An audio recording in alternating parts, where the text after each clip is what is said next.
চাঁপাইনবাবগঞ্জের শিবগঞ্জ সীমান্ত থেকে ৩টি আগ্নেয়াস্ত্র ও ৬ রাউন্ড গুলি উদ্ধার করেছে বিজিবি। রাতে উপজেলার চকপাড়া সীমান্ত থেকে এসব অস্ত্র গুলি উদ্ধার করা হয়। সকালে এক সংবাদ সম্মেলনে বিজিবি জানায়, গোপন সংবাদের ভিত্তিতে গত রাত ৯টার দিকে চকপাড়া সীমান্তের শূন্যরেখা থেকে ২৫ গজ অভ্যন্তরে অভিযান চালানো হয়। এ সময় ৩টি বিদেশি ওয়ান শুটার গান ও ৬ রাউন্ড গুলি উদ্ধার করা হয়, তবে কাউকে আটক করা যায়নি। নির্বাচনকে সামনে রেখে এসব অস্ত্র আনা হচ্ছে বলে প্রাথমিকভাবে ধারণার কথা জানিয়েছে বিজিবি। তারা বলছে, দেশের পরিস্থিতি বিবেচনায় প্রায় ১ মাস ধরে সীমান্ত এলাকায় নজরদারি ও গোয়েন্দা তৎপরতা বাড়ানো হয়েছে।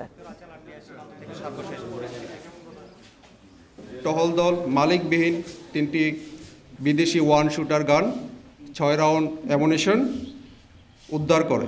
প্রাথমিকভাবে উদ্ধারকৃত অস্ত্রগুলি আমাদের দেশের আভ্যন্তরীণ আইনশৃঙ্খলা বিঘ্নিত ও সন্ত্রাসী কার্যক্রমে ব্যবহার করার পরিকল্পনা রয়েছে বলে প্রাথমিকভাবে ধারণা করা হচ্ছে।